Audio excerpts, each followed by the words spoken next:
सांसद जी नामांकन करके आए हैं आज आप, जी, किन मुद्दों पर चुनाव लड़ रहे हैं? हम लोग विकास के मुद्दों पर चुनाव लड़ रहे हैं, हम लोग राष्ट्रवाद के मुद्दे पर चुनाव लड़ रहे हैं, हम लोग राम राज स्थापित किया है उसके मुद्दे पे चुनाव लड़ रहे हैं। आज देश में अमन शांति का माहौल है, आज देश में विकास का माहौल है, आज पूरे दुनिया में, पूरे विश्व में भारत का अलग से नाम रोशन हो रहा है। हमारे हर नागरिक के लिए गर्व की बात है और इन्हीं मुद्दों पे हम लोग चुनाव लड़ रहे हैं।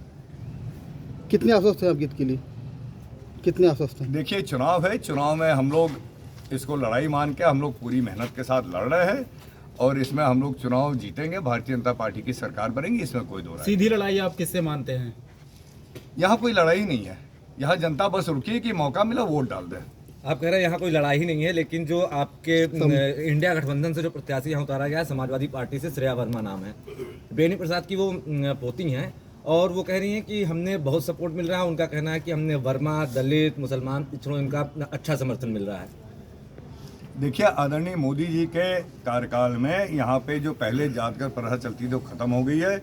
लोगों ने देख लिया, हर पार्टी को सरकार बनाने का मौका जनता ने दिया है और हर पार्टी का कार्यकाल देख लिया है। जिस तरह से आदरणीय मोदी जी ने आदरणीय योगी जी ने और भारतीय जनता पार्टी ने जिस तरह से हमारे देश और प्रदेश के लिए विकास के लिए कार्य किए हैं, तो सबको पता आज तक जो कार्य नहीं हुआ तो हो रहा है।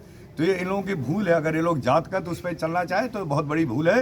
ये जातवाद प्रथा समाप्त हो चुकी है। अगर ये लोग जात को तोड़ के आपस में भाई को लड़ा के और जात को तोड़ के अगर ये लोग चुनाव जीतने की सोच है तो इनकी बहुत बड़ी भूल है, बहुत जल्दी सामने आ जाएगा।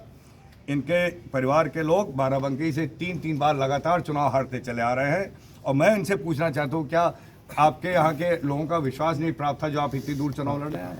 सांसद का कहना है, जहाँ विपक्ष कहता है कि यहाँ महंगाई है, बेरोजगारी है और आप कह रहे हैं कि जनता तैयार बैठी है भाजपा को जिताने के लिए, तो क्या महंगाई बेरोजगारी ऐसा कोई मुद्दा ही नहीं?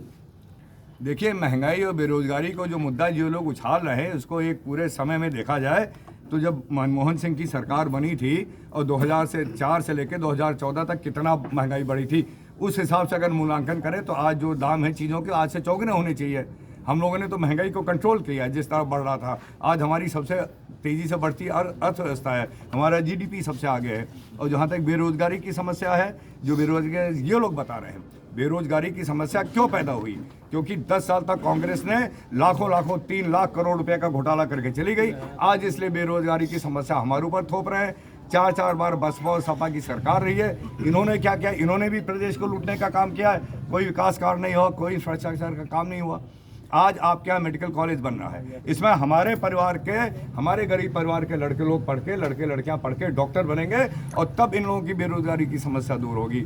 आज अयोध्या का इतना तेजी से विस्तार हो रहा है, वहाँ पे तमाम रोजमर्रा की चीज़ों की ज़रूरत होगी। और यहाँ पे मैं इंडस्ट्रियल पार्क की बात करने जा रहा हूँ आदरणीय प्रधानमंत्री जी से, आदरणीय मुख्यमंत्री जी से, कि हमारे गोंडा में इंडस्ट्रियल पार्क बनाया जाए अयोध्या के करीब, जिसमें हमारे यहाँ के व्यवसायी, हमारे यहाँ के लड़के कुछ ना कुछ अपना उत्पादन करके, जो हमारी महिला समूह है उनके उत्पादन की जो बात हो रही है वो वहाँ पे बिके। और यहाँ पे जो हमारे लोकल स्तर पे जिले में रोजगार की बात है, हमारे यहाँ के जो नौजवान और लोग हैं उनको भी रोजगार मिलने का एक साधन। सांसद जी, 2019 में किए हुए वादे को कहाँ तक आपने जनता के बीच डिलीवर कर किए हैं? देखिए, 2019 के बाद जो आज के आपके विकास कार्य हुए हैं, यहाँ पे देखिए मुख्य समस्या क्या थी गोंडा में, और गोंडा में नहीं पूरे उत्तर प्रदेश में सपा बसपा चलते हुए कहीं कोई सड़क नहीं थी, कहीं कोई बिजली नहीं आता था, कोई गांव का विद्युतीकरण नहीं हुआ था।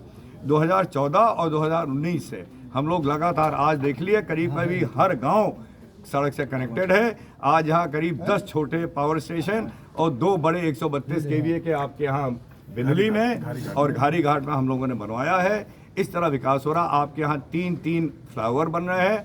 आपका अयोध्या से लेके पूरा बाईपास होते हुए गोंडा को बाईपास करते हुए बहराइच रोड, लखनऊ रोड के लिए योजना पास हो चुकी है, पैसा अलॉट हो चुका है।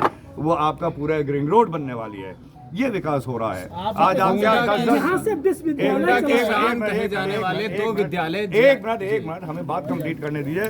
आज आश्रम पद्धति विद्यालय बन रहा है, जहाँ गरीब छात्र लोग रह के वहाँ पे उनको पूरी सुविधा है और शिक्षण ग्रहण कर रहे हैं। आज आपके यहाँ 10 ट्रेनें रुक रही हैं। यहाँ से जीआईसी और डीजीआईसी 2 विद्यालय हैं। एक बात बता दीजिए सांसद जी, एक बात। विश्वविद्यालय यहाँ से चला नहीं गया। हमारे गोंडा के सीमा के 10 बन रहा है, कोई ऐसा नहीं कि चला ही गया।